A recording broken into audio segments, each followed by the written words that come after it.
All right, and let me check to see if it's gone live on. No, Leia, don't leave me. Don't leave me. That's going to be a great start to this live. Yes, we are live. Fantastic. Welcome, everyone, to our April Stitchin' Bitch.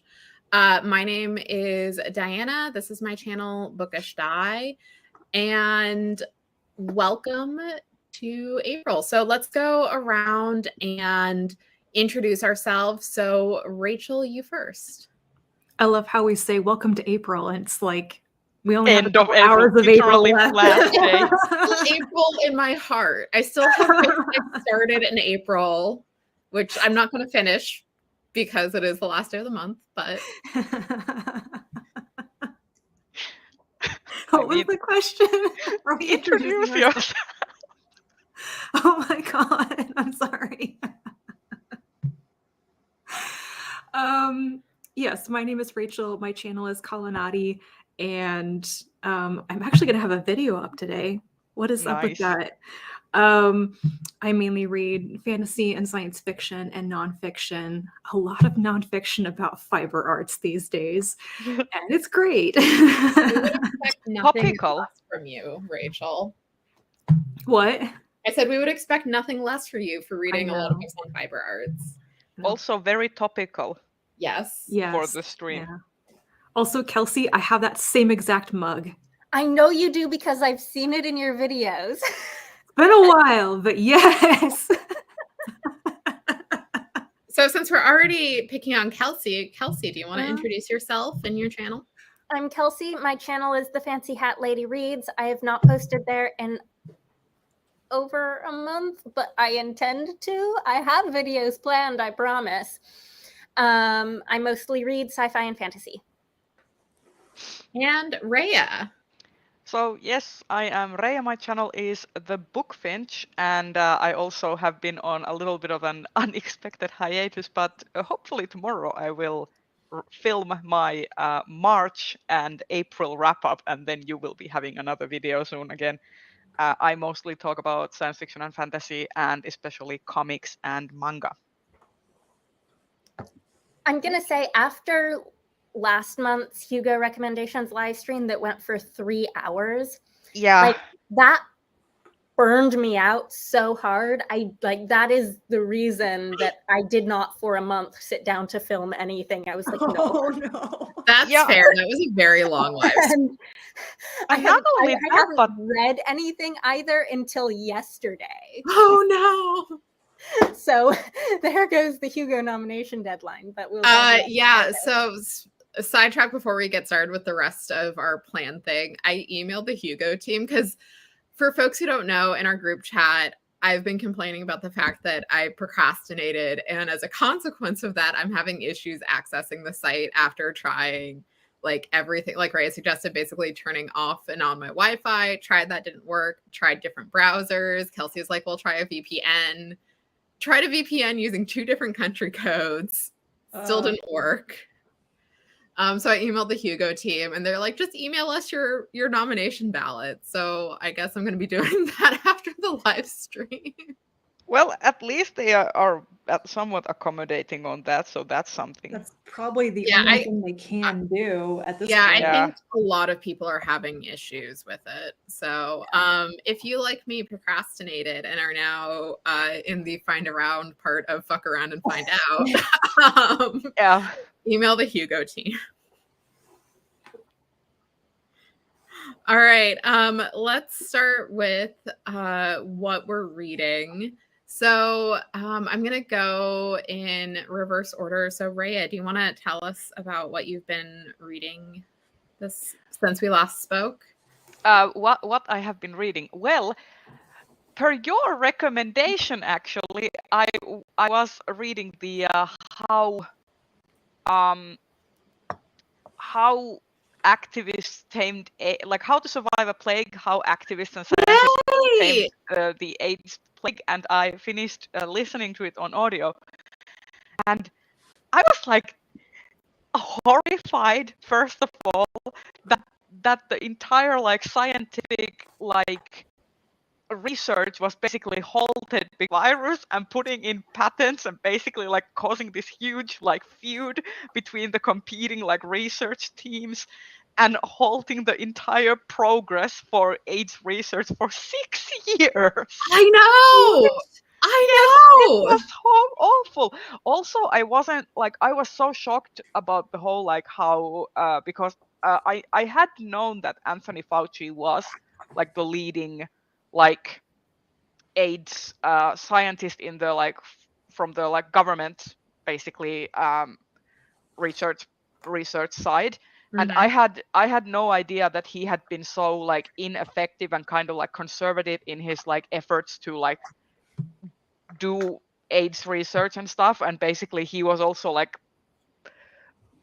a major hindrance to like it was every single aspect of progress. It was like I was like, what? That's disappointing. It was a fucking trip reading that during the COVID pandemic, because this was written in the 2010s. Like I think 2013. Yeah, so is the edition that I was listening to was a edition or that had been published in 2016, which basically I checked, and it basically fixed the like previously transgender individuals had been called transsexual in the book, and it's switched. The 2016 edition revised it to transgender, basically, and there were some like other fixes, but the content in general is still the same.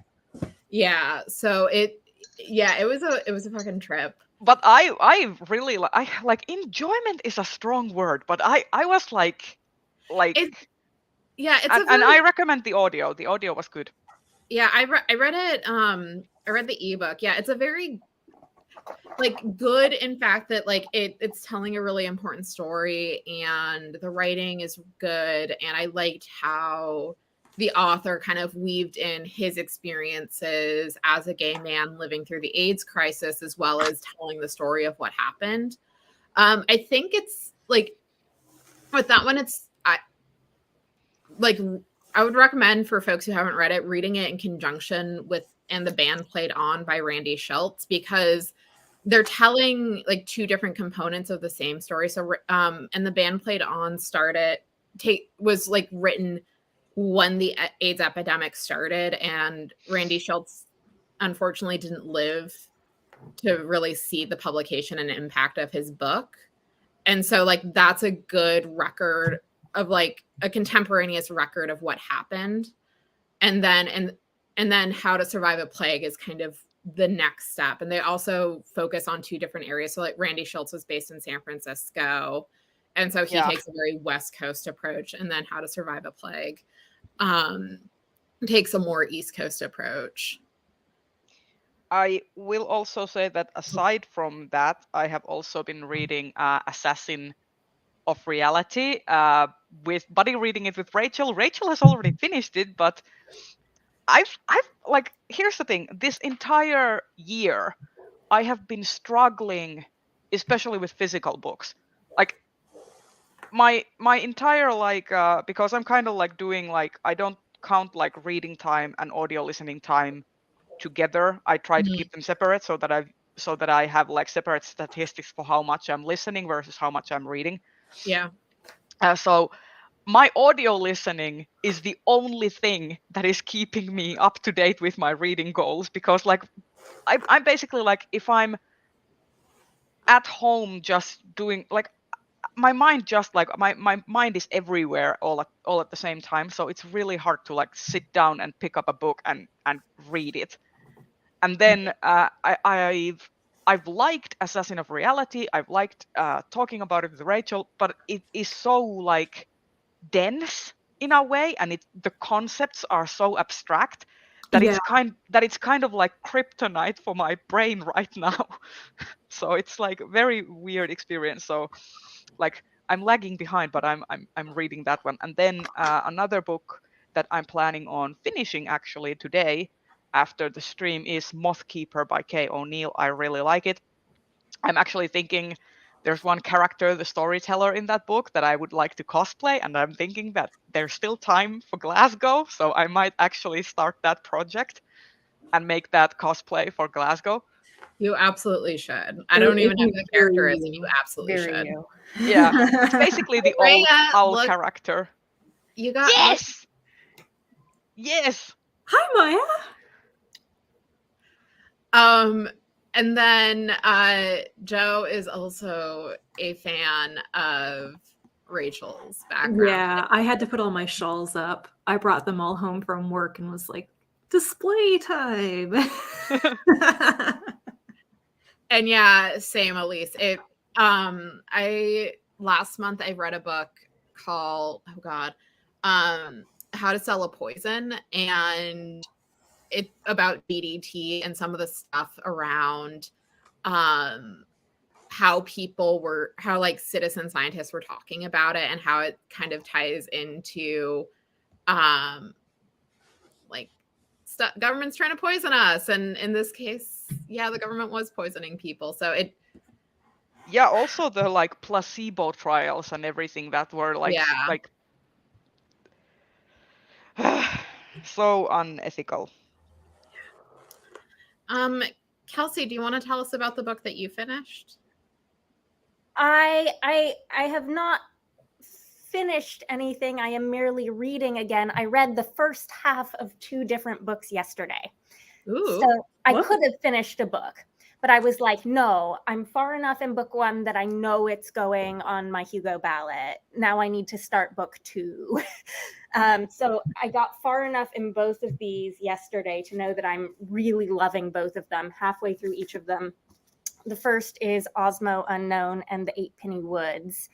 And this is the new middle grade by Catherine M. Valenti. I think it's a standalone. I'm loving it. So far, this is up there with Fairyland for me.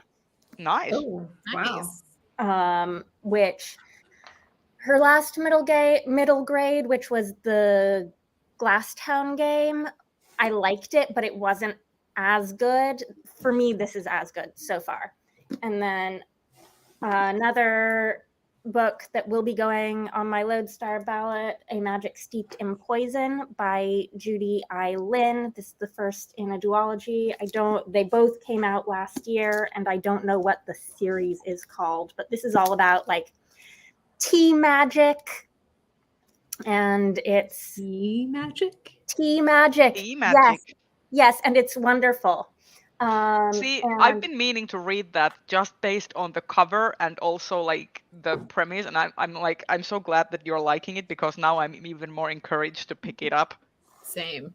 This is one where like I immediately got very invested, and I don't know. I feel like it's one of those things where YA debuts often have somewhat generic sounding premises, and this is one of them, and whether it's good or bad depends so much on just how strong the writing is, right? Yeah. And this is like she's from a village, her sister is dying, she goes to the capital to participate in the tea competition, and it's got like all of those YA tropes, and it's just well executed so far. And that's such a pleasant surprise for a debut YA novel. And yeah, I was not expecting to get this far in it last night, especially since the print is actually fairly small for YA. This is not as short a book as it maybe looks like.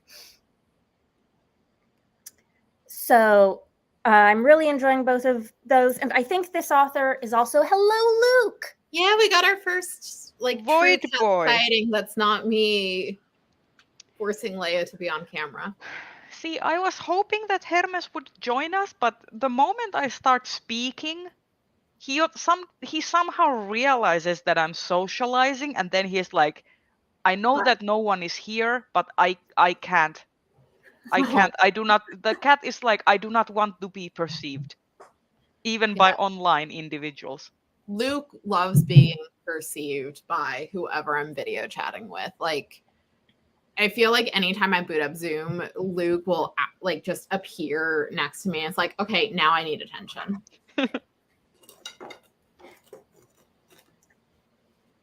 Anyways, I was going to say, I believe this author, because this is a debut, is also Astounding eligible. So good to know. Good to know. Nice. I could be wrong with that, but I feel like that's correct. I feel like this is their first year of eligibility.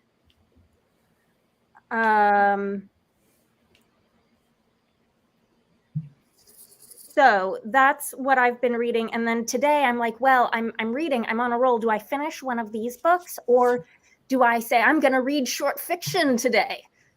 Maybe. Because I have one short story on my Hugo ballot. Before midnight or 3 a.m. my time zone, how many short stories could I read?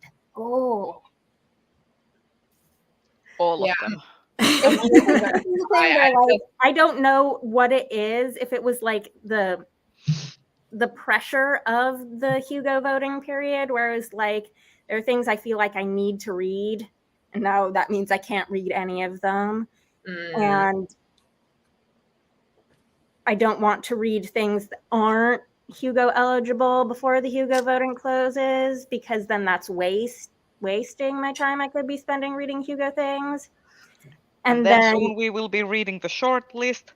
Exactly. And then I will never read anything other than Hugo eligible stuff ever again in my life, because year after year after year.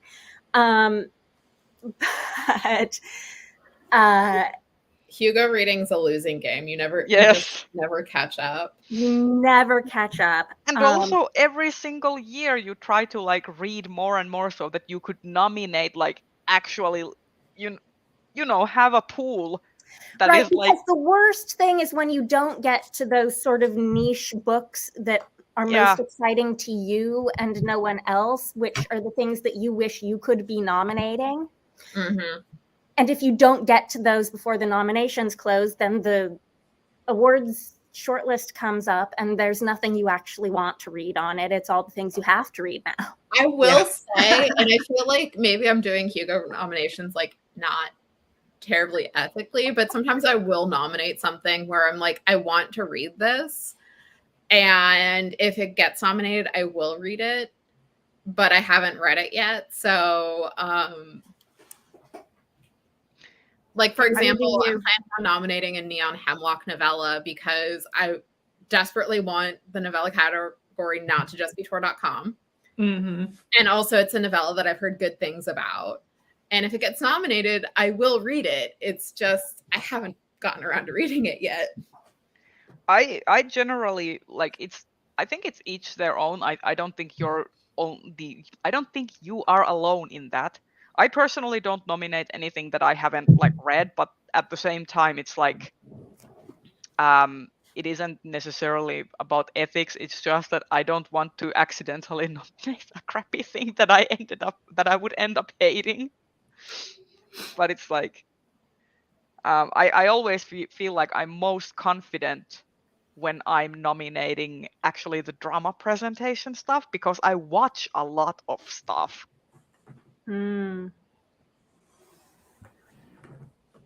Except this year. This year I had a full roster of like short fiction, and I was very proud of that. And I was actually like, I had a lot of like choice and variety. So I definitely think that like hosting the book club last year like really helped. That's good. Yeah, Becca's in the same boat as you, Kelsey. Yeah. That pressure. Everything and feel so underachieved. So anyways, I don't know what happened yesterday with like the floodgates opening, and suddenly I spent all day yesterday reading, and not just reading things that are actually Hugo eligible in categories where I still had slots available. Whoa. Nice. That's good. Wow. So I'm hoping that's still true today, and that after this live stream, I'll be able to go and read more things. Like maybe I'll read a whole novella this evening. Like what if I read a novella? Whoa. I mean, you still have time. I still have time. There's so many more hours before nominating closes. Only if the site works, but Dai has said that they will accept emails if you contact them in advance. Yeah, so like I said, I'm spending I need to go grocery shopping like first after I do this live stream and like get some food, but See, after I've that actually got the website working for me. I need to use a VPN to make it work, but it works. It's not I don't know if I last I checked last night I hadn't gotten yet usually there's a confirmation email that we got your votes. I have not gotten that at all. Have you checked your spam? Have I checked my spam? Because I sometimes think when I did it, I got one, but it took a while and it did go to spam. But I was looking for it sometimes their missives go to spam. There's nothing in my spam folder. So, I've got today, I did nominations last night, and today I will go back in and hopefully I will see that my nominations from last time are saved, right? Hopefully. Yeah. And if they're not, I will be very cross. Someone. Yeah. Very cross. I feel like the Hugos this year are even more of a mess than usual. Yeah. Well, it's like, let's just say that the mess has been different because like normally like they haven't had to like at this stage they haven't had to like struggle with like network access issues because like the servers are in a country that is blocked behind a giant firewall. So I think that the well first of all, considering the connection timeouts and stuff you're receiving, I'm suspecting that they don't have a proper load balancer system. Yeah, that would be my guess, is there's something going on their side, because like if it was a browser cache issue, then it should have worked in either Chrome or Safari, and I had issues with both of them. And then I tried Kelsey the VPN, like I tried because I have TunnelBear for like when I need a VPN, which isn't super often. And I tried it in Canada. I'm like, okay, Canada isn't working. I'll try it in Argentina. Argentina didn't work.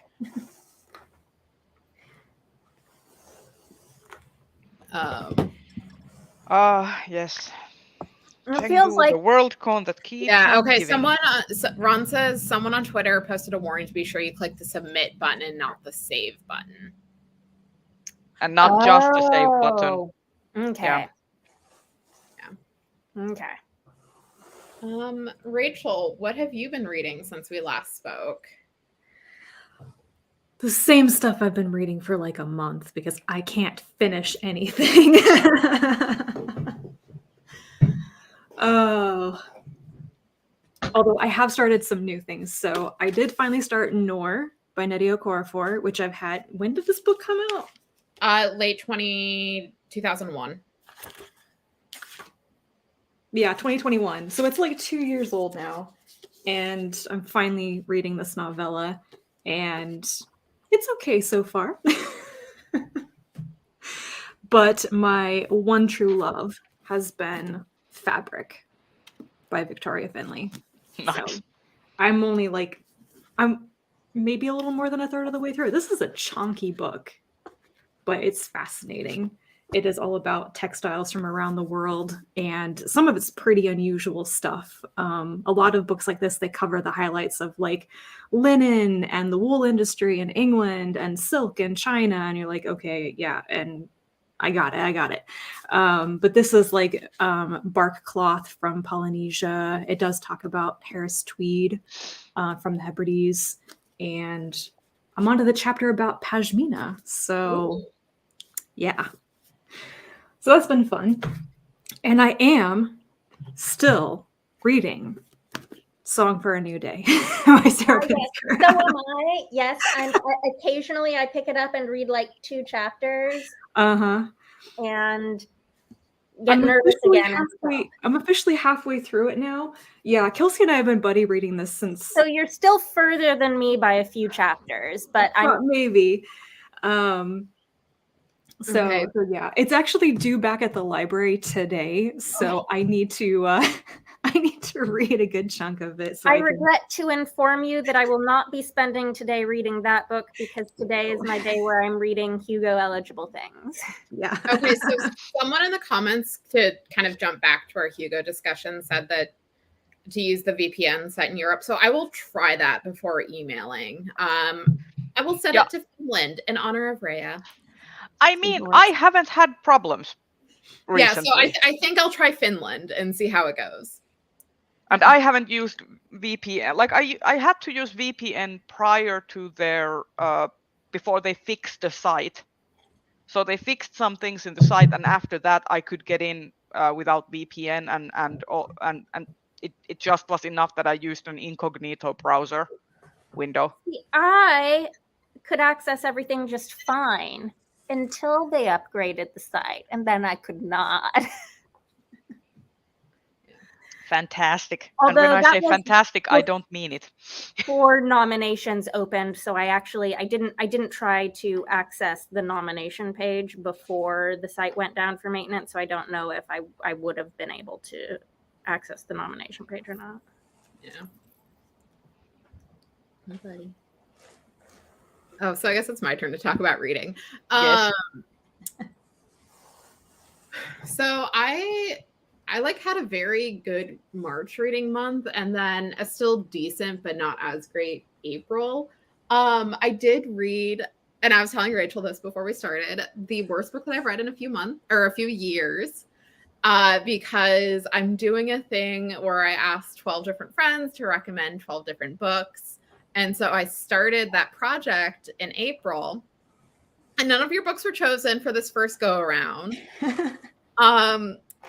But the first book that I picked out of my jar was the book my sister recommended. Oh. And that was ACOTAR. Wait, what? What book? A Court of Thorns and Roses. Ah. And it was truly the worst book I have read in years. Nothing about it worked for me. Like, the fact it was a bad Beauty and the Beast retelling. I hated how she handled the Fae. Like, she took away But everything. Wait, A Court of Thorns and Roses? Sarah Janet Moss. Yeah, but isn't it also a Tamlin retelling? No, you would think that. Given that the male lead's character is named Tamlin.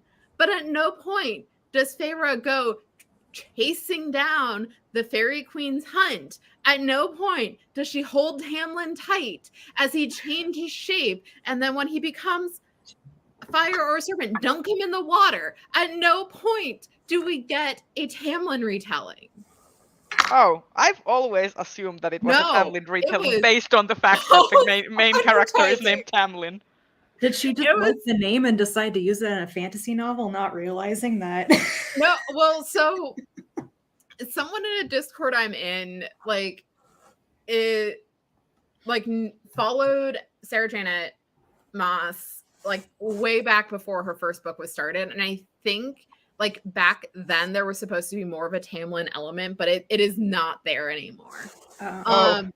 So it was awful. I have a vlog where I go into more detail, but basically nothing about the book worked for me. The writing was atrocious. I hated pretty much every character. See, and I do not understand how the hell Rhysand becomes the male lead in the series moving forward, because he was so fucking gross in ACOTAR. And I'm like, I've heard that it happens because of the complete retconning of Tamlin's character in the second book. Yeah, I'm not continuing this series. The only way I am is if my sister pays me money. I will say that, okay, I've only dabbled, I've read excerpts and little passages of those books. I full disclosure, I haven't read any of them in completion. But I still hazard a guess that if you're craving for some fairy dick, you probably will have. Okay, so here's the thing. At You can least probably in find ACOTAR- better written fantasy At romances. least in ACOTAR, the sex scenes are so tame. Like they're barely there. Like I could like maybe in later series she gets a little more spicy, but people who are saying like ACOTAR is spicy, book 1 is not spicy. Yeah, no. There's better out there. There is better out there. Anyway, I read ACOTAR. I absolutely hated it. I enjoyed the other 3 books that I picked for that challenge much more. I also because I needed a good Beauty and the Beast retelling, I reread Rose Daughter by Robin McKinley. Ooh. And I have to say, Robin McKinley, like, because she wrote it in the mid 90s, I swear to God, she like saw the people who were sad that the Beast turned back into Prince Adam, and she's like, you know what, monster fucker girlies, I got you. I got you. Oh no, I will have to read this now. So I will have to read this now. There is no Sold. like actual monster fucking, but like Right, because yeah, but the Beast, like spoiler, the Beast does not turn back into a prince. correct. Yeah. Fantastic. I will have to know. You have sold me on this. Because yes, I have been one of those people who was eternally sad, even as like an 8-year-old when I saw that movie for the first time, and I was like so disappointed when he turned like. Yeah, So it sad. was. Yeah, so I reread that, and then I also what else did I read?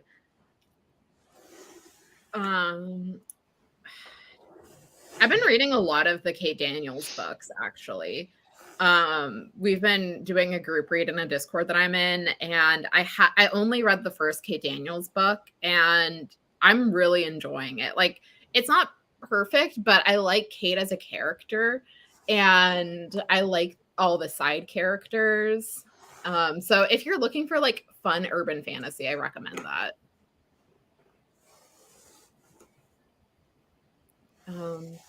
But yeah, ACOTAR was so bad.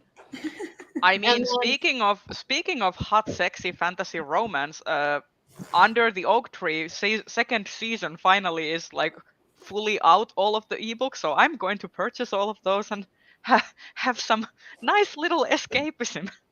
Do it. Oh, so this past week, one of the things that I did finish is a queer historical romance novel. I don't know. I've been really into this. It's called The Bachelor's Valet by Arden Powell. I think they're a non-binary author, by the way. I don't know much about them, but it seems like there's a whole series set in like 1920s England. It's very queer. And The Bachelor's Valet, if you've ever wanted a very gay himbo retelling of Jeeves and Wooster. Yes, please. Thank you. It's so good. Amazing. I mean, to be fair, the queer undertones between Jeeves and Wooster, especially in the Stephen Fry and Hugh Laurie like series, like, is it really subtext when it's so like overtly obvious? So yes, Yeah. this would be something that I would crave. I inhaled it and it made me laugh so much. Fantastic. I will have to look those up. It's not actually Jeeves and Wooster fanfic, by the way. It just like I pegged it as those character types within the first couple of pages and was like, I'm gonna love this. So same vibes. Like, Yeah. Absolute same vibes. Absolutely. Like the main character, Alphonse, who's the Wooster character, he literally the first page he's described as being very pretty but very dumb. Like doesn't really have a lot of gray matter. And he's I okay love with that. I love that. you know what? You do you, buddy. I love like when authors like are not afraid to write like intentionally dumb characters, you Yeah. know? Yeah. Same. Because it's funnier and better than when you write someone that's supposed to be intelligent and they just end up being like dumber than a block of cinder. Mm-hmm. That's Feyre. I'm sorry. I read that in the first part of April and I'm still mad about it. Do we want to talk about Here's the thing. Can I Yeah, can I interject something about ACOTAR, which I have not read? Because I sort of label myself as a fairy tale reader on BookTube, I semi-regularly get comments of like, "Oh, have you read ACOTAR? You really must. You will love it." No, Kelsey, you will hate it. I know I will not love it. I know it deep down that I will hate it, and I've been really bad at replying to comments recently, but back when I was actually replying to all my comments. See, nobody has ever asked me if I want to read. Like I'm not going to read it. I'm sorry. Like, having read it, you would hate it, Kelsey. I know I would. I know for a fact that I would. See, nobody has ever made the comment that I should read those books. I think there must be something in my general aura that like gives the impression that I would hate them. Okay, so this is why I love the Vorkosigan saga, because Lois with Master Bujold is so good at writing Miles, because Miles is very smart, and the way she writes him, it's his intelligence that gets him into a ton of the problems that he gets into, so then he has to think himself out of them. Yes. First, he thinks himself into them, and then he has to think himself out of them. Miles is very much Miles is fuck around and find out.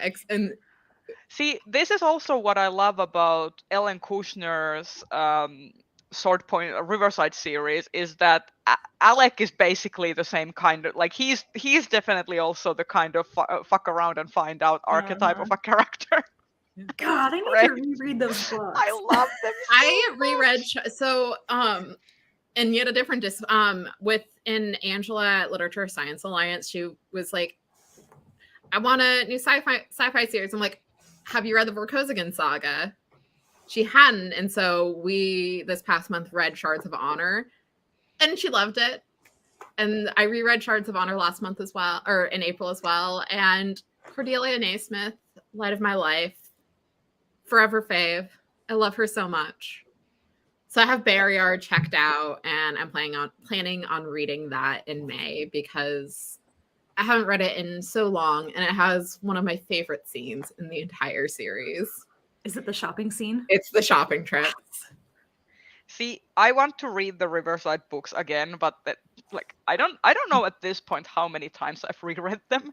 It's probably a little bit, like, I could probably like remember scene for scene like what happens in each of the books. I have never reread Swords Point, and I really need to. Do you want to buddy read it with me? Yes. After Assassin? It's actually the only one I own a copy of.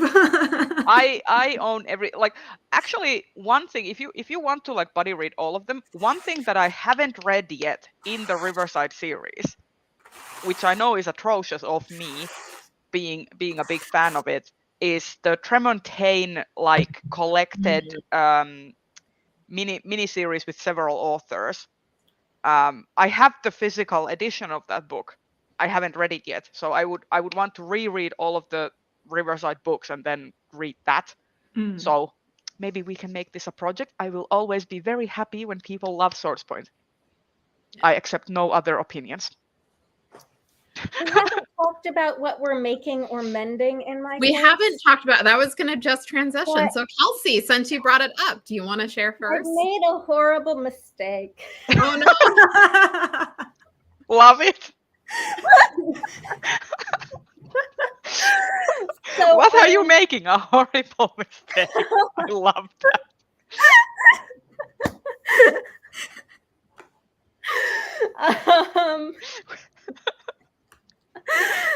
So I have this old vintage dress where I needed to fix the hem because it's hemmed with this band of something on the inside that was coming off. And I thought, this is fine. I can just sit down and do this. Except I now realize that I absolutely needed to iron this first. Oh no. Oh. Because now I'm like more than halfway through my area, and I can tell it's just getting all puckered and baggy on the other side. Mm. I'm gonna need to tear it out and iron it and start over. Oh, that's so that frustrating. sucks. Unless I just decide that no one is ever gonna look at the hem of this dress and see that it's all puckered and wrong. But here's the thing, you would know, and would that bother you? If the answer is yes, you will probably have to redo it, because if it's something that will end up bothering you, then it's like probably worth redoing. I don't know. Here's the other thing. This dress has been sitting in my I need to mend it basket for a couple years. And I pulled it out and I saw that I don't know if you can see that there's yellowing on it here. And I don't know how to fix yellowing. So I need someone with expertise to tell me. Normally I would just throw this dress in the washing machine because it's just like cotton. What kind of fiber is it? I mean, is it a natural fiber or is it synthetic? This dress is vintage and it doesn't have it does not have tags that tell me what it is. I think it's just cotton. If you rub it between your fingers, does it get like static electricity? Like, does it start to feel static? I don't think so. If it doesn't start to feel static, then it most likely doesn't have plastic content in it. I don't think it does. Most likely natural. The next thing would be to basically try to pull out a thread or something and do a burn test or bleach test. That way you could be sure to know that if it's a natural fiber. But would I treat the yellowing differently? Here's the thing though, the yellowing is like part of it is on the main dress and part of it is on the lacy trim. Basically, the way I would do it if it's a natural fiber is you can use either Vanish like the antioxidant like spot cleaner to get rid of yellowing, or you can use a mixture of baking soda and vinegar. Okay, so you would basically like do a little bit of a normal mixture. Spot cleaning and throw it in the wash. Yeah, basic. Well, you would do the spot cleaning and then you would let it sit until the like discoloring lessens, and then you would like basically clean out that area. You don't have to put the whole thing in the wash. It's easier to just put the whole thing in the wash. But for vintage like basically washing is always a little bit damaging for the clothing. Yeah. So if you can avoid excessive washing, that's better for it. I mean, like this has been sitting in my I need to mend this basket for like 2 years. It smells super musty right now. Then probably you might want to put it in the wash, or you can also freeze it, because freezing also gets rid of smells. I don't know. Depending on whether it's actually dirty or if it's just like smelling stale because it has been sitting somewhere. I mean, there's a little bit of other dirt smudges on. Like I think like this is not a dress that I would normally wash a lot, but I have put it in the wash just fine and like hang dried it. If you have to wash it, I would suggest doing the like hand wash program. I have an itty bitty sink. I do not hand wash things. Unless I absolutely have to. But it's beside the point. The point was, do I need to like bring it to a dry cleaner for the yellowing? No, So you can first try with the spot cleaning method, for example, I think this is the same brand in the United States. Like I use Vanish antioxidant. that's not the brand. It might be OxyClean here. What? It OxyClean? might be OxyClean. OxyClean, yeah. Look who just showed up. We got our second kitty. Oh, Leia! Jammy showed up right on cue, but I have all sorts of needles and thread on my lap, so I'm gonna have to move them to scoop her. Ma'am, don't eat my yarn. Mommy does not want to have to pay for a vet bill. How did this Right. happen? Leia, it's your twin. Jammy banana. You gotta- She looks so. She looks so. She looks done. You've been scooped. You've been scooped. How do you feel now you've been scooped? How So, did this happen? Rachel, what are you working on? What? Oh, me? Yes, you. Sorry, Really? I got really loud and I couldn't hear you very well. So I am making Rolags for spinning. I'm just doing all my fiber prep because if I don't do it now, I'll never get it done. But yeah, I am putting stuff on my blending board and then pulling it off into Rolags. So nothing very fancy there, but I've got 12 more to make. And I should be done with this project. Nice. Ooh.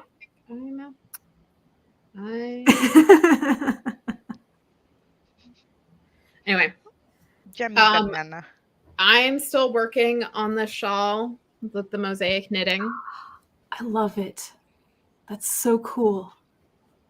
Yeah, so I still have a ways to go, and I messed up somewhere, and I'm trying to figure out. Oh, I know what I did. Ma'am. So yeah, so that's mostly what I've been working on lately. I am working on the crocheted top that I have been. So I have made the first basically bra cup, and then I'm currently making the other bra cup, and it's basically this top that has like a boob window in the middle. Peekaboo. It's the Pika Boob top by Passion Knit Goods.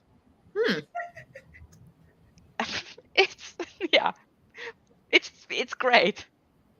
Let's see how it turns out. Currently, I should be on gauge, and I haven't, like yesterday when I was making this, I had to frog the entire thing one time because I had miscounted and it started looking lopsided, and I was like, "Nah!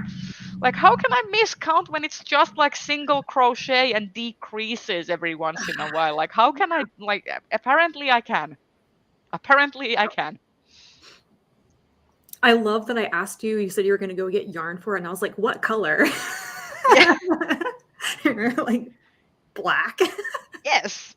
I think I should have predicted that. I mean, I'm also going to do a little bit of a variation on it because like it has a scalloped edge. Mm-hmm. So I'm going to crochet, I think, like 2 rows more so that it's a little bit longer because it's very much a crop top. So I'm going to like lengthen it just a teensy bit. And I have these like metal rings. So I'm going to do like crochet around the rings so that I have places to put like little chains so that I can like attach chains to it if I want to make it a little bit more rock and roll and stuff. This is getting very goth. I like it. Yeah. Yes. I'm also on a little bit of a time crunch because I kind of want to see if it fits nice and if I can wear it to a spring party I'm going to in like a couple of weeks. Okay. Yeah. Yes.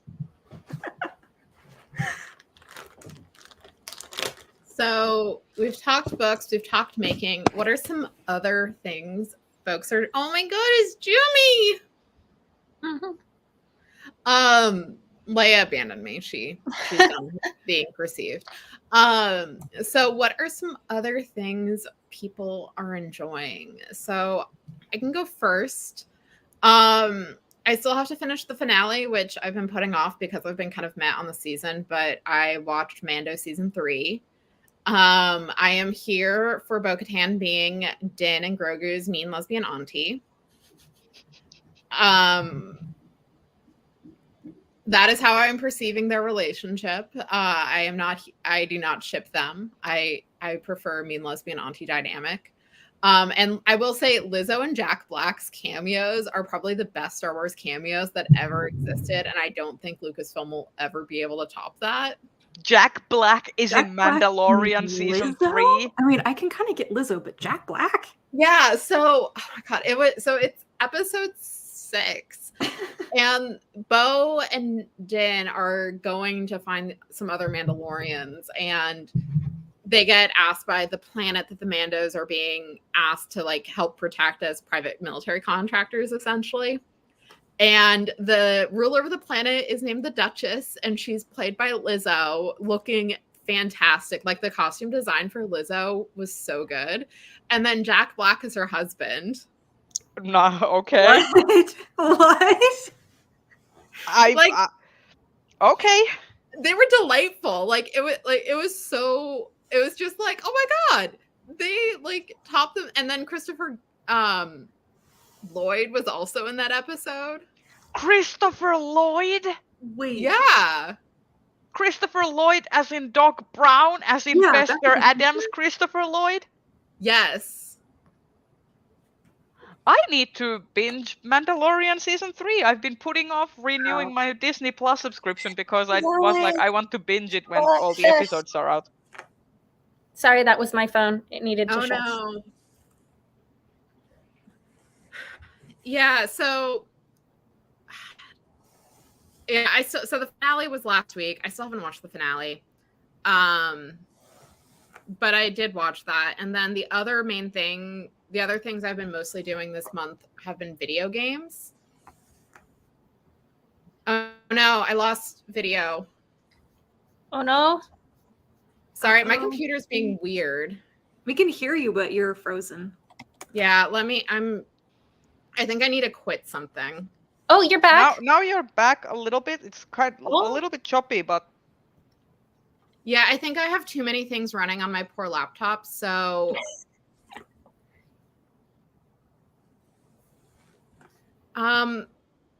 okay, so my video's running, but Firefox closed on me. weird. Like I can But you're hear you still- guys. But you're still on the stream. That's weird. You are If your still on browser the is I have slow. stream. no You are the host, so Yeah. I don't know what to tell you to do in terms of like. yeah, I have no idea what's going on. Like Firefox now won't let me open.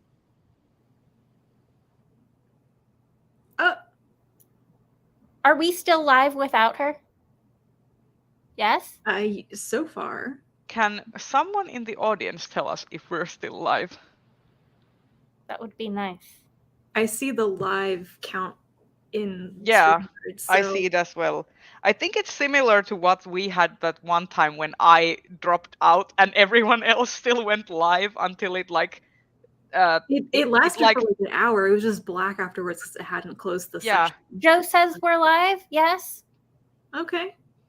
Okay. Well, yeah, I hopefully think that I means will just come back. It'll come back, yeah. If it crashes and we need to restart, you know. I just fondly remember that time when I dropped off and you were still going, and then it just sort of time outed itself after like 30 minutes of black screen. And I was like, no.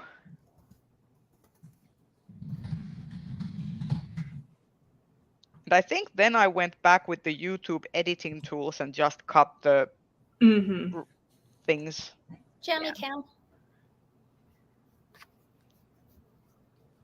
Well, we'll wait to see if Di can come back, and we can just enjoy Jamie until then.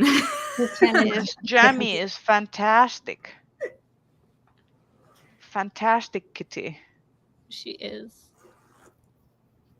Oh, she is, and she's losing weight. I bought a baby scale to weigh her, and it's not just my imagination. She's losing weight. Yay! She's on a special diet, right? Yes. It's working. See, I got good feedback from the vet that Hermes has like lost weight and is now looking like better and like having proper weight, but Hermes is not enjoying it. He's been very much like not having it. Yeah. I am so far happy with the prescription diet that Jamie is on is Royal Canin satiety support wet food. Yeah. And I'm really happy with it thus far. The vet She's prescribed eating it correctly. yeah. She loves it. And it's supposed to help with the begging because it's supposed to make her not be as hungry. You're back. I am back. I have no idea what the fuck just happened with my computer. I'm very glad to see Jamie still. Yeah. Jamie is losing weight. Jamie is losing weight. I think I need to put Luke and She's Leia on so diet. slender. Leia is It's funny. She's losing weight, but that means she's got like these pouches of baggy skin. I think you're just like, where are the pouches? Like near her, like I can, you know how she used to be so chunky around the face? yes. Like I feel her around the face and like I can feel these like pouches under her chin. Aww. He's so cute. Poor excess fat. I mean, Hermes is starting to store stuff into his like the primordial pouch again. Oh. So he now has this little waddle thing in under his belly. So I'm calculating that if I just didn't feed him for like a day or two, he could just sustain himself from the primordial pouch. And It's actually kind of gross. She's did I disturb you by wiggling your armpit pouches? She's got very cute armpit pouches. Which she did not appreciate me trying to display them on the live stream. I mean, consider if she was a human and you would be like, look at this know. armpit pouch is like Very, very cute. So before my computer rudely interrupted me, what I've been mostly enjoying this month has been video games because Horizon Forbidden West dropped its DLC last week and I played through it. I enjoyed it. The gays win. And it is very funny for me. So the big bad is voiced by Sam Witwer. And for folks who don't know who he is, he's this character actor. He does a lot of voiceover work. So he voiced Darth Maul in Star Wars The Clone Wars. He was in Battlestar Galactica as Crashdown way back when. He was in the US version of Being Human. Like he's just like one of those actors who like pops up in a lot of different places. But so his character in Burning Shores, the DLC, is basically his face. Like they just mocapped him, but with this absolutely ridiculous mustache that I can't take seriously. oh. Like they're channeling Howard Hughes vibes with him, but like it's very like it literally is just Sam Witwer with a giant mustache stuck on his face. Hey, Is it like Sam Elliott level of mustache or something? Kind of. but Sam Elliott mustache is like that's a fancy mustache.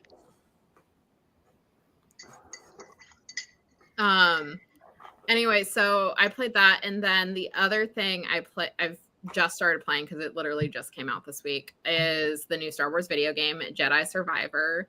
And I'm having fun. I'm not having the same issues that some people are having with loading and stuff. I'm playing on a console, so it hasn't been too bad. But yeah, I'm enjoying it. I very much like the story so far, and I know they won't make it gay because they won't do it. But one of the new characters, it's very much like, what if we fought the Empire and then we kissed? That's like the dynamic I want. Is there actual kissing, or is it just there is head kissing. There's not. We got one kiss with one of the characters, but I'm enjoying it so far. I missed BD1. He's your droid friend, and he's super cute. He's very little. He's just a little guy. I like BD Wong. He's so cute. Just a little guy trying his best. I can't show you what Jammy's doing right now because it's a bad angle, but she is absolutely just like splooped on my knee. Aww. It's very cute. Rachel, have you been watching stuff? I have actually watched things since last time. Maybe it's because it's been like 6 weeks since we last talked. But I did watch Everything Everywhere All at Once. Did you like it? I did. I was shocked at how much I liked it because it's very absurdist. Yes. And I'm not, that's not really my thing, but I laughed so much during it. The only part that made me cringe was predictably the butt plug scene. And I saw it coming and I was like, I don't want to watch that. maybe it was good that we warned you about it. It was definitely good that you warned me. I was just like, I think I don't need to watch the visuals. I can just listen to it. It is blurred. I know, but it's just the idea of it. I was like, okay, so glad I'm watching this by myself. Yeah. See, that was the moment when I was watching it in the airplane for the first time where I started questioning all of my life choices up to that point. Oh my that God. was the moment. Yeah. So I watched that and I super enjoyed it. I'm really glad that I watched it. I don't watch a lot of movies, so I'm glad that I did. I also randomly started watching the first season of Hilda on Netflix, which I know Kelsey has watched that and really liked it. I have watched it as well all the way through, and I'm still salty that where the hell is the next season of Hilda? Are they just gonna cancel the whole thing? Like, how dare they? So I assumed that it was over with the movie because the movie was an adaptation of the final book in the graphic novel series. There's a movie. Is the movie on Netflix? Yes. I mean, I don't really know if it's more of like I don't remember the length, if it's like movie or just like super long finale special, but the Hilda and the Mountain King is the final book in the graphic novel series, and that got like its own Netflix adaptation. And so I thought it was over with the movie. Let me make sure I got the title of that correct.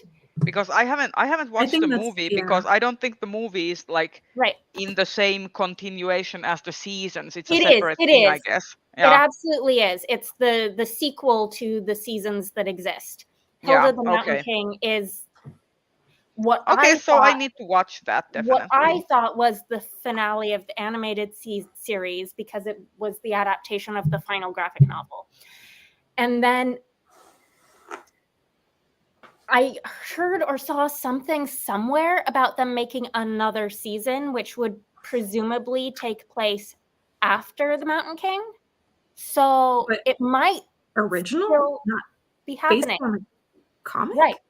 Yeah, well, the original creator of the comics is involved in the writing and everything. Deeply involved in the series. And the series from the start has had a lot of characters and plot arcs that weren't in the graphic novel. So there's been a lot of original material in it already. I mean, the reason why I started to watch it, like I've read all the comics and I really, really loved them.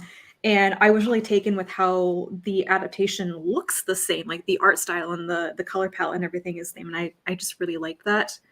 So I started watching it just because. However, because I read the comics first, in my head, the comics are mostly silent. So listening to the voice actors in the anime, I don't know, it throws me every time. They just don't sound, because there was no like voice in my head when I was reading the comics. I don't have any, like, it's just quiet in my head, and instead the people are talking all the time, and I'm like, no. Weird problem to have, but yeah.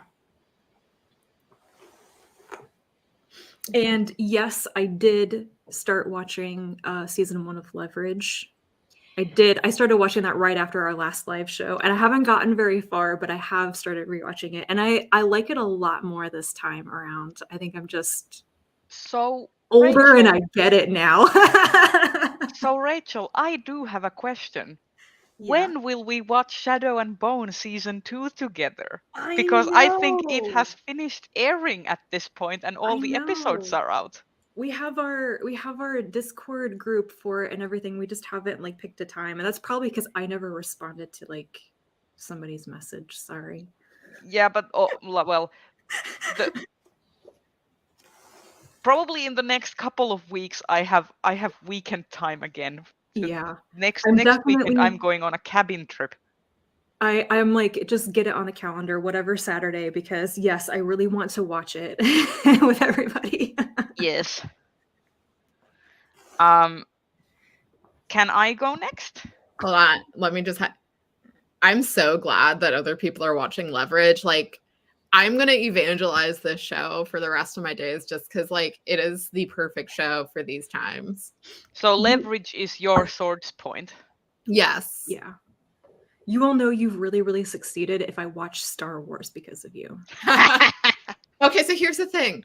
I love Star Wars. Star Wars is not a show, like, not a franchise I necessarily recommend because, like, I understand why people don't like it because it is kind of a shit show. Yeah, I would probably really like The Mandalorian. So hold on. Speaking of Star Wars, Princess Weeks just did a video on how the Jedi created Anakin, and while I need to watch that. She has a much more negative view of the Jedi than I do. But also I feel like she was as annoyed with the Jedi are perfect and did nothing wrong, folks. And if you're Jedi critical, you're a terrible person. People that I get annoyed with, because do I think the Jedi should have had a genocide done against them? No, I do not. Do I think the Jedi throughout centuries got themselves involved with the bureaucracy of the Republic and became de facto enforcers to a dangerous degree and became enmeshed in their own internal dogma that created situations where they weren't able to catch people falling to the dark side? Absolutely. I think the Jedi did do some things wrong. I do think the blame ultimately lies with Anakin because that boy has not seen a bad decision he won't make. I contain multitudes. I love Anakin Skywalker and Darth Vader, but I'm fully on oh no, they did everything wrong that they could have done wrong type of person. I'm not like, oh, they're perfect and never did anything and they're wrong in their lives. No, Anakin did so many things wrong.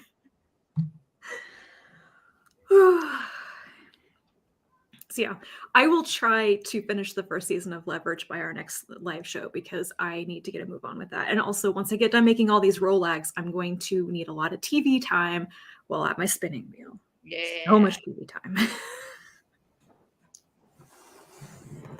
I have decided that when I actually hold up the dress as if like it's being worn, the puckering at the bottom here doesn't actually look that bad. So I'm going ahead with my mistake.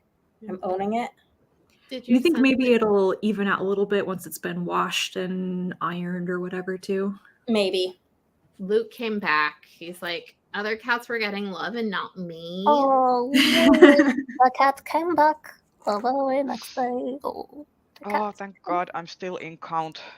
I I keep being very paranoid about like losing count in this and having to frog the entire thing. So. Oh no, that would suck.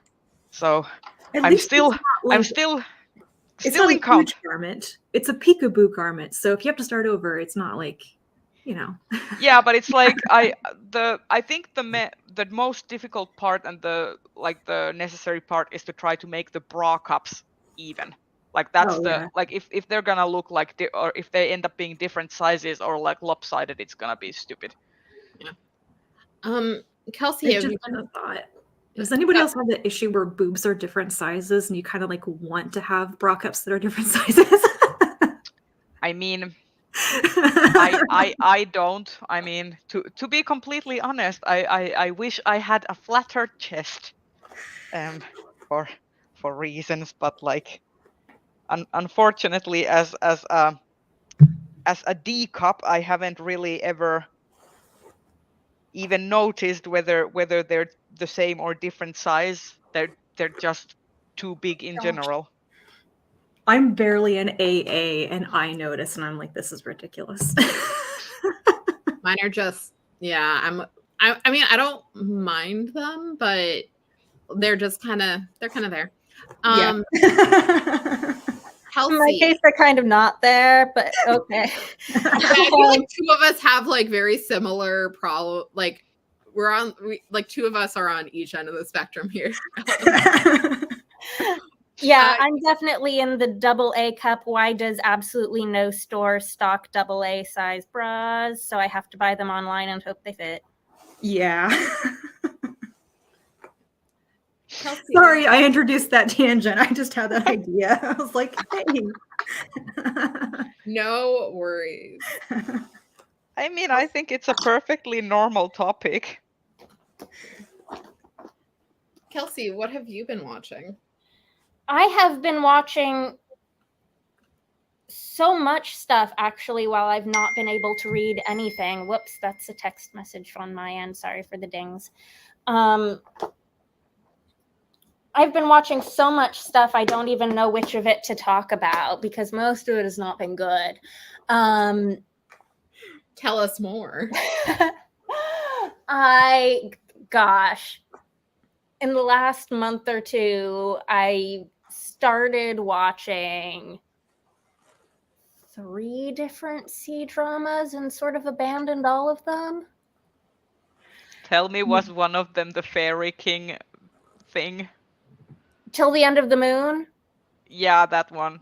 I think it's on Netflix though. Like Oh, some different Fairy one? King somewhere. Love Between Fairy and Devil? Yes, So that that one. one I watched that back when it was coming out. I loved it. Yeah. It's good. It set a very high standard for the next thing that I was going to watch, and everything after that has failed. Yeah. Because I was talking about that with Maya, and Maya was watching it, and I've never gotten around to it, even though it's on my watch later list.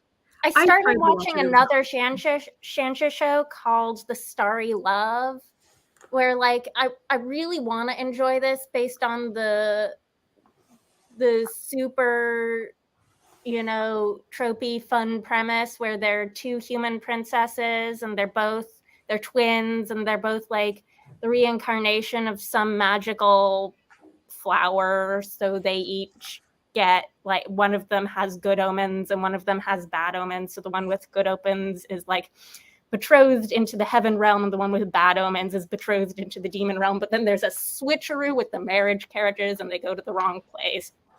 I'm like, I want this to be silly and fun, and it mostly is, but like the comedy wasn't working for me, and I was just like, I wanted to ship both of the couples, but I was kind of just mad at all of them. So I stopped watching that one. And then the one that I've watched the most of is, it starts out, the thing is, this show, it's called The Blood of Youth. It starts out mostly being like a wuxia show about this friend group of young martial artists as they meet each other and go on adventures, and like fine Jianghu adventure, martial arts, special effects. And then by episode like 30 or so, and I'm on like episode 32 out of 40, and I've like stopped watching it at this point because the protagonist is like an exiled prince and he's made it back to court, and now it's a court drama. And it's just, it feels like it's not a good court drama. And like I was enjoying it so much more when it was Adventures in the Jianghu, and it feels like it's a totally different show now. And like, stop trying to be Nirvana and Fire. You're not. Have you seen that? Have I seen Nirvana and Fire? Yeah. Yes, it's great. Have you? I haven't seen it. It is like, it's exceptional. And that's the thing, though. Once you see Nirvana and Fire, no other court drama except maybe Joy of Life will ever be good enough. The only C-drama I have ever watched to completion, ever gotten past the first episode of, is Joy of Life. And so that is my bar right now. Something like that. I would say Joy of Life and Nirvana and Fire, in terms of actual like quality, are the two that I would put on the pedestal and say these two are the all-time C-dramas that I've watched. And I've not watched that many. I tend to start them and then stop. See, the only C-drama I've watched to completion, besides Untamed, is the and this one's not a fantasy, it's the series where there's this professional e-gaming team, and this girl becomes a member of the team, and then there's this enemies to lovers romance between her and the team captain, and they hate each other, and it's all about that team dynamic. It's also on Netflix. I think you probably will have seen some. I don't remember the name of it, but you will definitely notice it. I would recognize it if I saw it. Yeah. Gank Your Heart?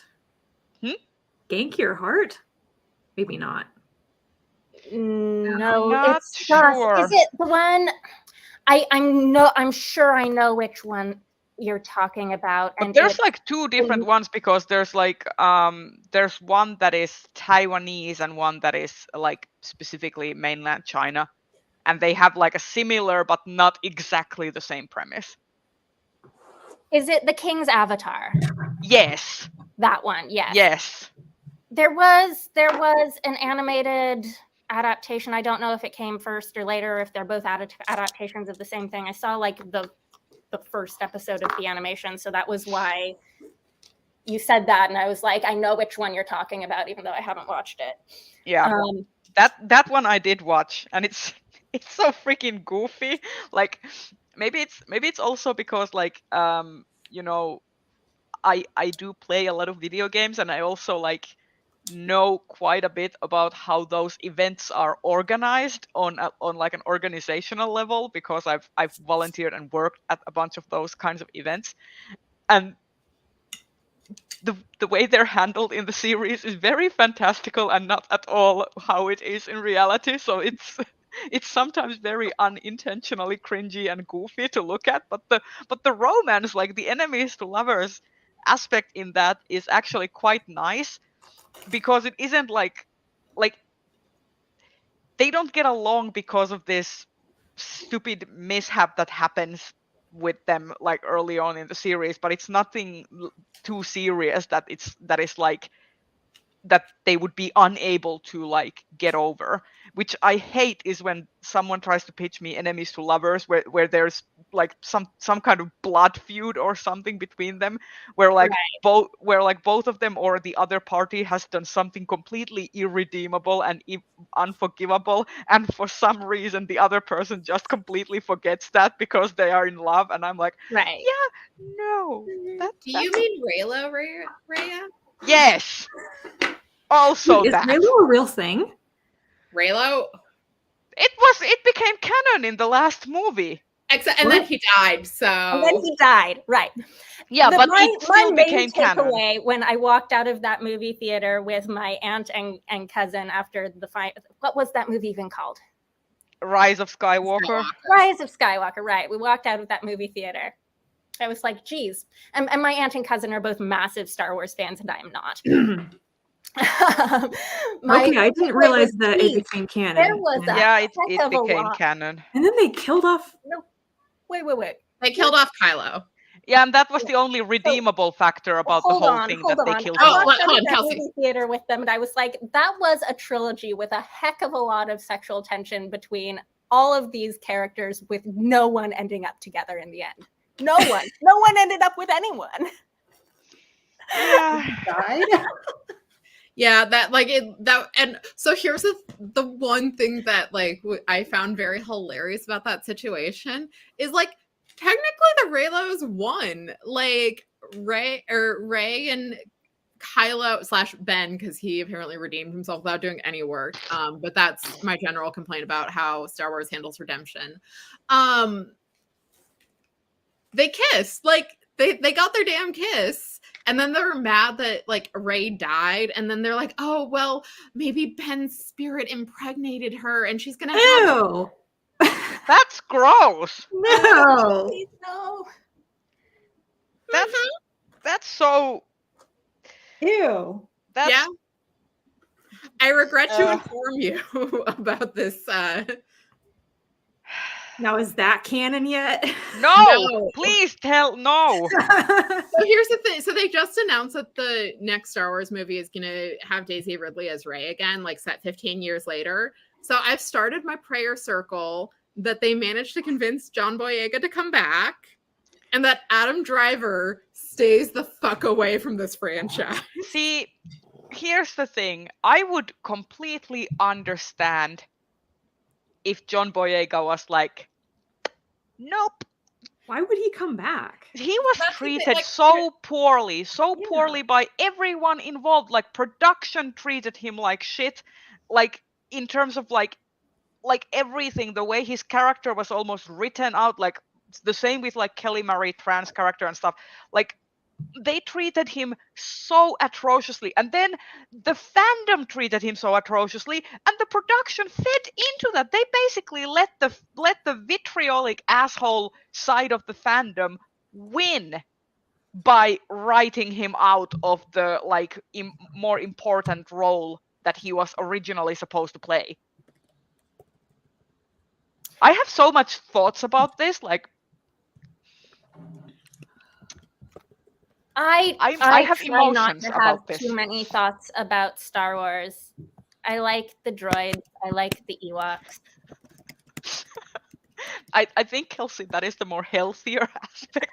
I think sometimes me and Dai are like, and Dai even more than me, because I have a very like cursory like Star Wars fan Yeah, I mean, attitude, but I still get like really mad. yeah. So here's the thing. I will say, like, against my better judgment, I'm a Star Wars fan. Like, that's how I categorize it, is against my better judgment. But I will say, like, I am enjoying Jedi Fallen or Jedi Survivor, so that's giving me my Star Wars fic, or Star Wars fix. Cal Kestis is one of the few video game protagonists who has rights. He's my ginger himbo who's going through some PTSD related trauma.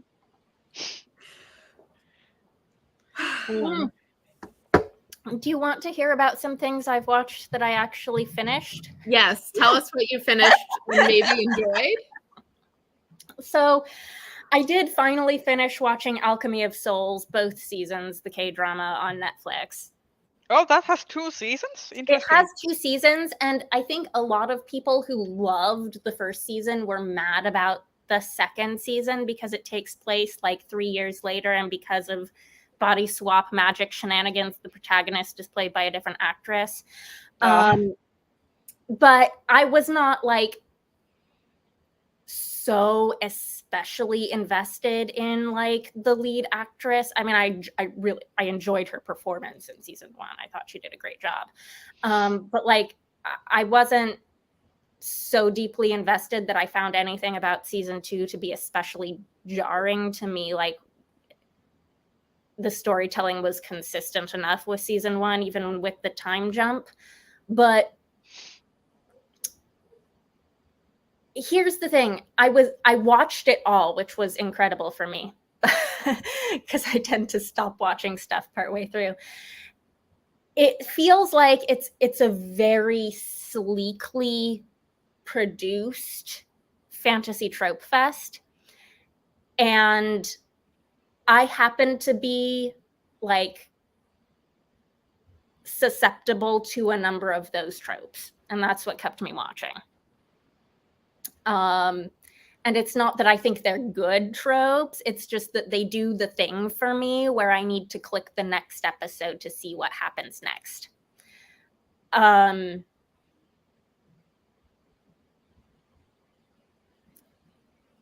and it worked. I got all the way through the end, and I mostly felt like I had enjoyed the experience, and it wasn't a waste of my time. That's good.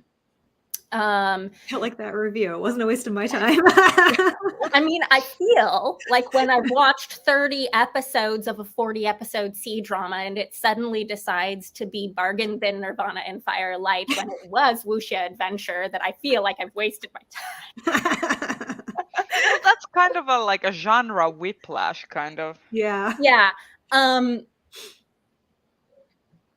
But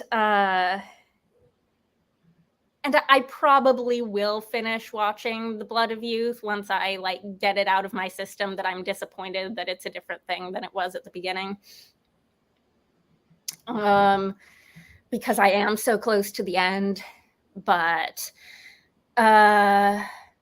Alchemy of Souls, like, I don't think either season was good enough for me to like nominate the whole season for a Hugo Award in long form, but there was one episode in season 1 that I thought was strong enough to put on my short form ballot. Nice.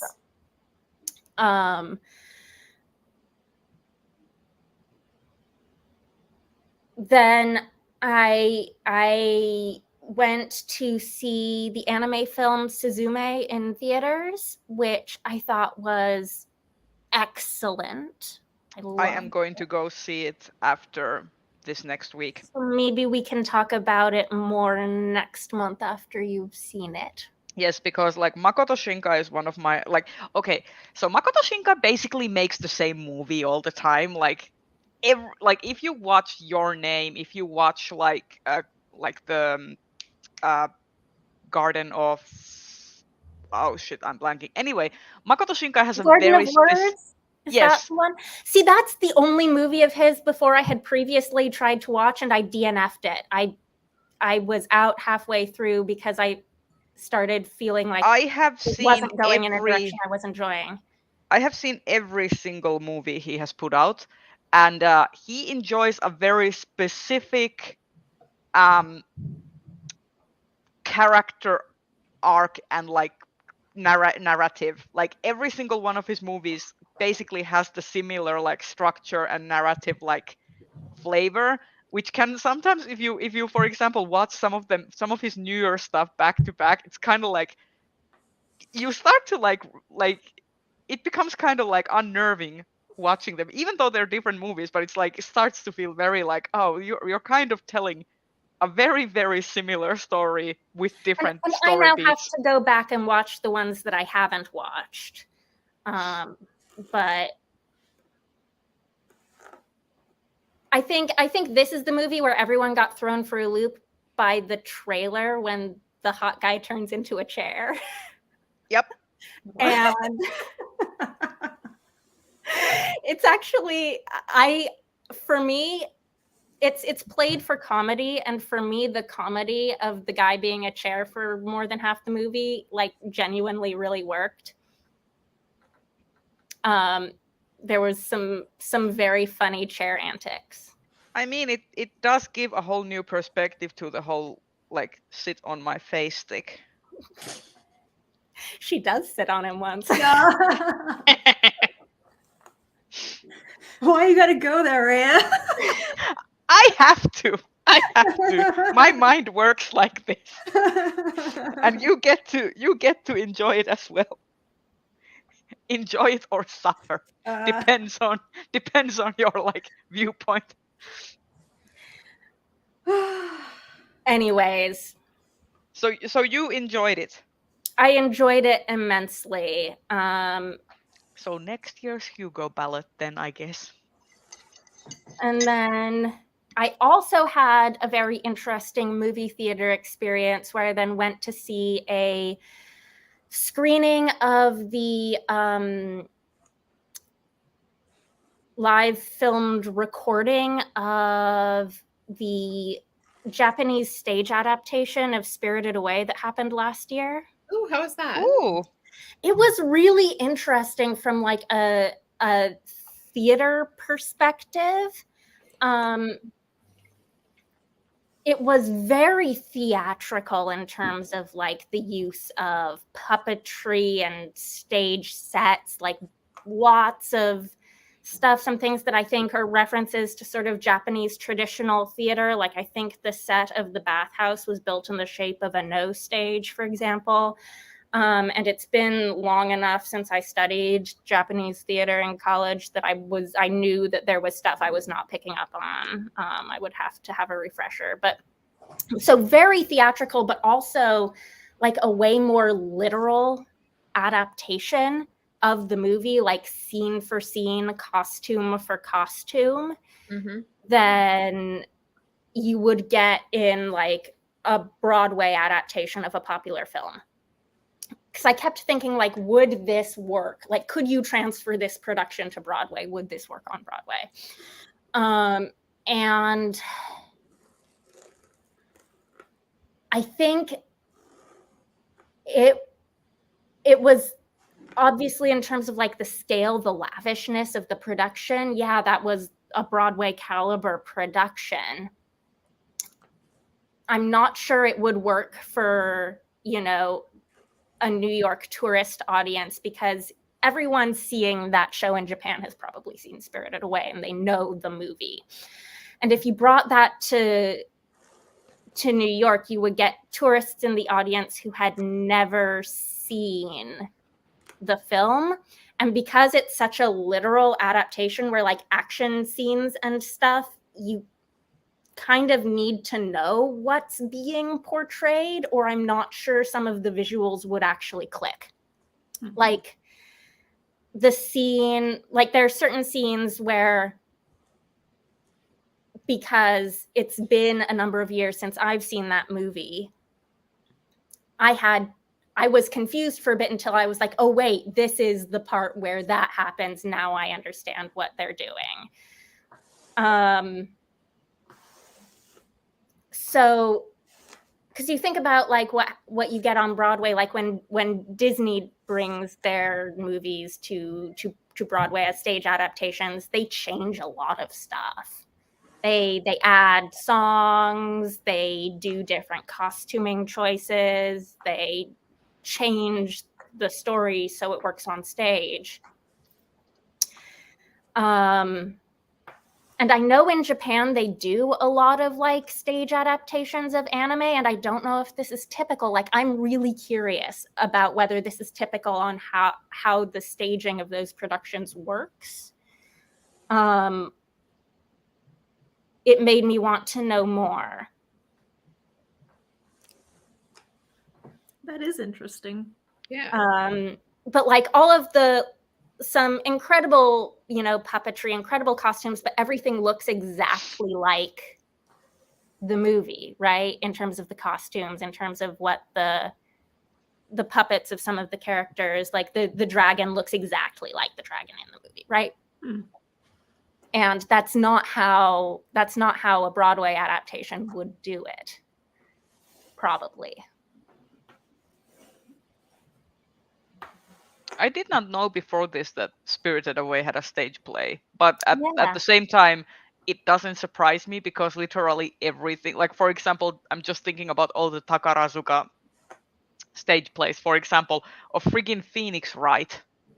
Phoenix Wright Ace Attorney video games have had like Takarazuka and like I know reviews. that they do this, but you don't usually get a chance to like go to a movie theater and see it in America and see what that production looks like. Yeah. And they also have like the Sailor Moons. Yes. Right. I've always wondered, like, what are those shows like? Like, how does that compare to New York commercial theater? Because I always, like, I get burned out on the New York theater scene just because there's very little at any given time that seems to be in any sort of genre or storytelling style that I enjoy. And like, I like anime. Give me anime adaptations, but I mean, Death Note had the musical made where Japan a Japanese production hired a Broadway. It's the guy who made the I think a Jekyll and Hyde Broadway musical. Wait, Frank they turned Greyhorn. Death Note into a musical. Yeah, they made a Death Note musical, and you can find the entire English language original demo that the songwriter composer did, that was then translated to Japanese and Korean because it was then performed in Japan and Korea as a musical. But the original demo album for the whole entire production was made in English, so you can listen to the whole thing. So yes, I have listened to the entire Death Note musical on YouTube, and So it's actually pretty decent. by mentioning that that's a musical, you brought up something else about this production, because I would not have called this a musical by the standard of like American musical theater. It's sort of what I think of as a musical. It was scored with like live orchestral musical score through like the whole thing. There was constant music happening. And that was another thing that made it feel very much like a movie brought to stage, because it felt like there was this orchestral film score happening underneath the entire thing. And that's another thing that is, I can't think of a production I've seen that did that with a live orchestra, really, in America. I mean, I'm sure that I've seen plays that had live orchestras, right? But not like scoring the entire thing. I mean, did it work, or did it feel Film kind of like score. invasive? Like, why is there music playing at this point?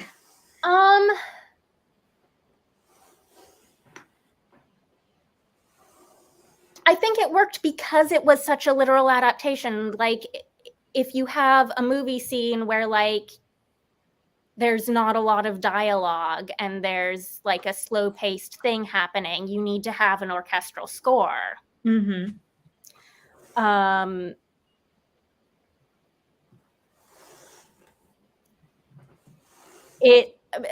Another thing that was just a technical thing in the theater that I went to is they were playing the audio way too loud in my theater. Mm-hmm. So I had to like plug my ears the whole time. It was really unfortunate. Uh-huh. But if that hadn't been the case, I would have felt, I think that some of the scenes where like action is building and the music is building at the same time were otherwise very, very effective in a way that I don't see a lot in like plays that use music. Mm-hmm. Anyways, it left me with a lot of thoughts. One of them being, okay, this was a 2022 stage production. Is it eligible for a Hugo? And if so, is it a dramatic presentation or is it a related work? Oh, that's a really good question. I've always wondered about stage productions, and I've never tried to nominate them before. I mean, I have a similar thing with like, well, I did link this in our like Stitch and Bitch like group chat and stuff, but I've been going in this like Epic the Musical rabbit hole because they've been doing like the there's this composer songwriter who is doing the entire Odyssey in like a musical format. And basically the first two like sagas have been like released, and they're gonna release it like saga by saga, basically like 5 songs at a time. And I've been kind of like a little bit obsessed with it lately, and I've been wondering if that could be like, would it go under dramatic presentation, even though it's like, because Janelle Monáe's the concept album was under dramatic presentation, same as with Clipping. Wasn't that visual as well? Like it was. Yeah, but also Clipping's like album was also under dramatic presentation in 2017. Yeah, it doesn't have to be visual; it can just be music. Yeah, basically. Okay.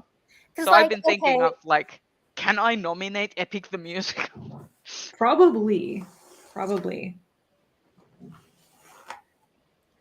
I see Elise has a question about the Arkady Martine book, Rose House.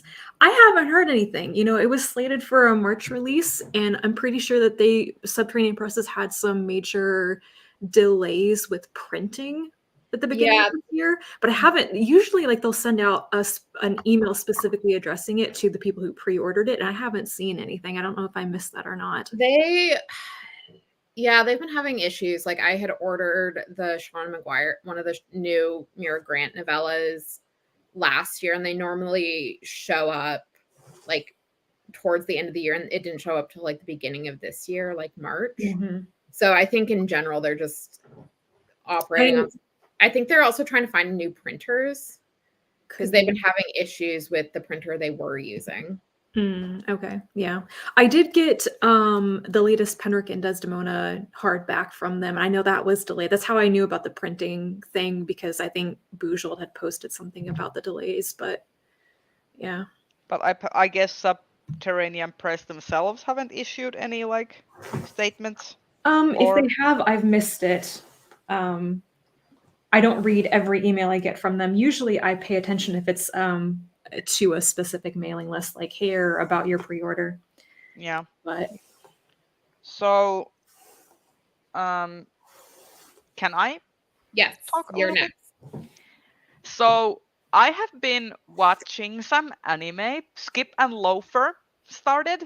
So 4 episodes have come out. Next one is coming out on Tuesday, and I have been missing a good old-fashioned shoujo romance series, because those are a dying breed at this age, and I'm very, very glad that I have Skip and Loafer, because it's really cute. It's very wholesome. It's basically about this. The main character is a complete overachiever, and like has this sort of like tendency to get in kind of over her head, and then the main like male love interest is a complete himbo. And I love that dynamic. I love they have this very organic chemistry between them. Like it's very cute.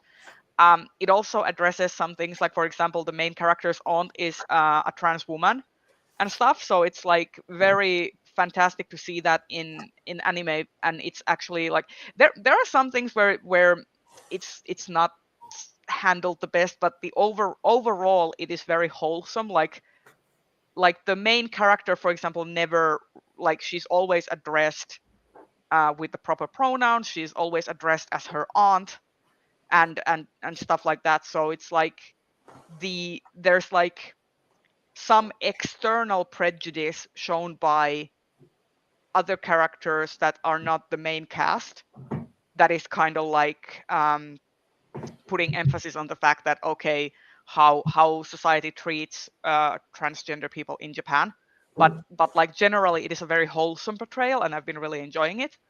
I haven't read the manga yet. It is on my to read list. I want to read it. I know that a couple of booktubers that I follow have read it and enjoyed the manga, so I want to pick that up. But the anime has been so wholesome and fantastic. And then I started also watching Hell's Paradise, which is a manga adaptation of the Jigokurashi Hell's Paradise manga. And I haven't liked it so far. Like it's like, first of all, the animation is kind of like a little bit stale, which I was which I was very surprised at, because usually Mappa does like really fantastic animation, and this is kind of like it's good, but it's not on the same level as, for example, Chainsaw Man. Chainsaw Man was like god tier animation, and this one is kind of like, okay, you had the B team animating this series. Like the like juxtaposition is like clear, even if it's the same studio. And it's also like I've started to notice that this sort of like idea where it's a very like masculine, like male dominated series with a lot of fight scenes and like super strong like warrior characters, I'm starting to get over those series. Like if that's the only thing going for it, I'm not really interested. Like for example, in Chainsaw Man, that series also has those, but it subverts the expectations with like having the characters be very flawed and have them have like very like humanizing features and weaknesses and stuff, whereas this series kind of like all of the characters feel like very like archetypical like strong man characters, and I'm not really enjoying it. And then I've been watching my love story with Yamada-kun at level 999, which is basically about this woman who started playing an online game because her boyfriend was playing it, so they started playing it together, and then her boyfriend cheats on her with another girl from the game and breaks up with her, and then she continues to play this game, and then like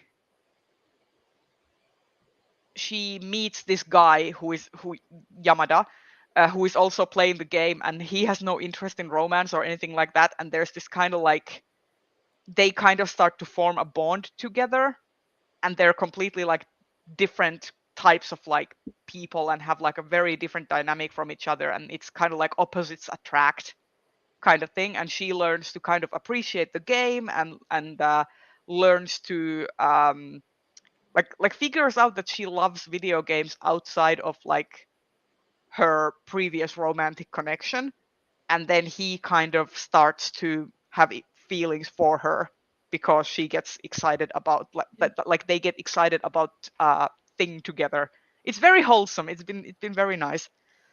And then the I watched the entirety of the K-drama The Glory, which is a psychological thriller revenge quest, and it was friggin' fantastic. I loved it. It was superb, and also it was like the first probably like R-rated Korean drama that I've ever seen. So the moment where it had like an actual sex scene happening that wasn't Fade to Black, I was like, what is happening here? Whoa. I've been watching so many PG-13 K-dramas, they just completely threw me off a loop. I was like, what is this? But it was absolutely like fantastic. I really loved it.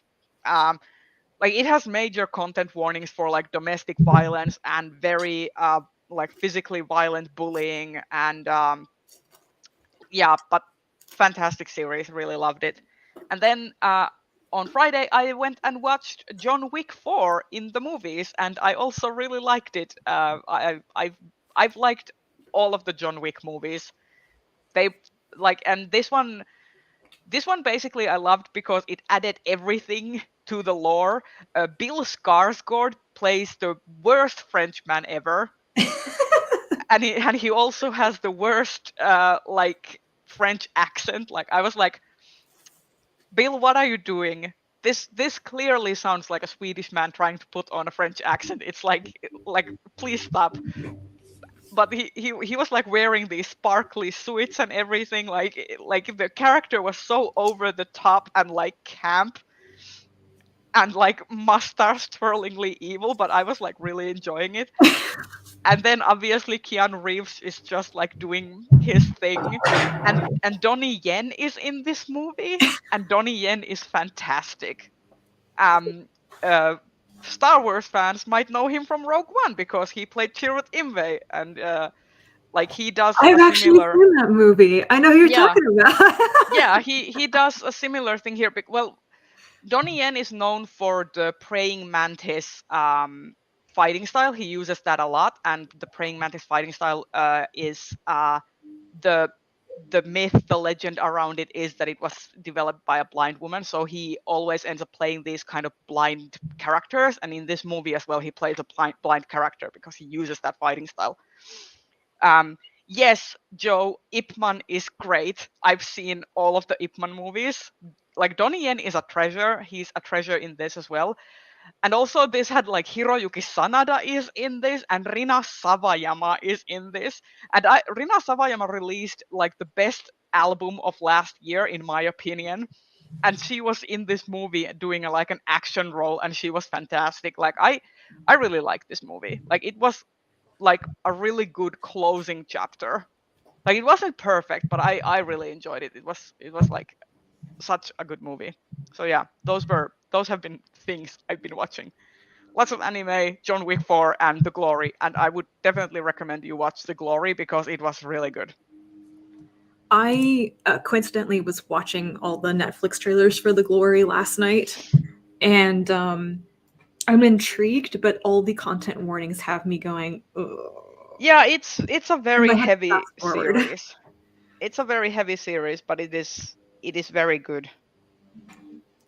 So we are almost at time. So if we want to kind of go around quickly and say where people can find us, what we have coming up, and maybe one book that folks are looking forward to in May. Rachel, do you want to start? Yes, where you can find me, my channel, Kalanati, and I will actually have a video up today. So yay, look at me getting stuff done. I have no definite plans for the future though. And something I'm looking forward to from May. I have no idea what's coming out in May. I did just get a copy of Furious Heaven by Kate Elliott from the library. It just came out, and I'm extremely excited about that. Also, Emily Tesch's sci-fi novel, which I have just blanked on the title of. Some Desperate Glory. There we Yes. go. Thank you. Yes. So yeah, they're just out now, and I am really looking forward to getting to them. Thanks. Kelsey? I am at the Fancy Hat Lady Reads. I will hopefully have new video content soon now that I'm reading again and revived after my sort of month-long hiatus. I was just looking on Goodreads to try to figure out if any of my anticipated releases are coming out in May. Is the new Martha Wells fantasy novel Witch King? That's May, Witch right? King is coming out on May 30th. May Okay. 30th. Yes. So I figure that's on everyone's radar. I if you want me to figure out something that's a little more under the radar, you're going to have to give me more time. No, I'm fine. You mentioned Witch King. I'm really looking forward to that as well. Rhea, what about you? So you can find me at The Book Finch on YouTube, and I should be coming out with March and April reading wrap up, like jointly, and I also should have some translate-a-thon related announcements coming up next month because I am hosting another round during the summer, so I will try to put an announcement soon in the next few weeks. A book that I have actually a book and a TV show that I'm looking forward to. So the TV show, just a little bit, Black Knight, which is a science fiction dystopia K-drama that is coming out soon. Kim Woo-bin is the main lead. I'm very excited about that. So that is coming out in the next couple of weeks. And then book-related, Sue Burke is having the Dual Memory that is coming out on 16th. So Sue Burke wrote the Semiosis duology, which I really enjoyed. So looking forward to Dual Memory. And you can find me here at Bookish Die. The next video coming out, which should be either tomorrow or Thursday, I just need to finish editing it, is the vlog where I read ACOTAR along with 3 other books. So you can see me suffer in somewhat real time. And in terms of books I'm looking forward to, The Battle Drum by Sarah El-Arifi. This is the sequel to The Final Strife, which I read last year and enjoyed. And Sarah El-Arifi is going on my Astounding Award shortlist because that was her debut. So thank you all so much for joining us. I hope you all have a good rest of your Sunday. And I hope for anyone like me who procrastinated on their Hugo nominations that you're able to get your ballot safely submitted. And we will catch you again in May, which I believe is on Rachel's channel. Yep.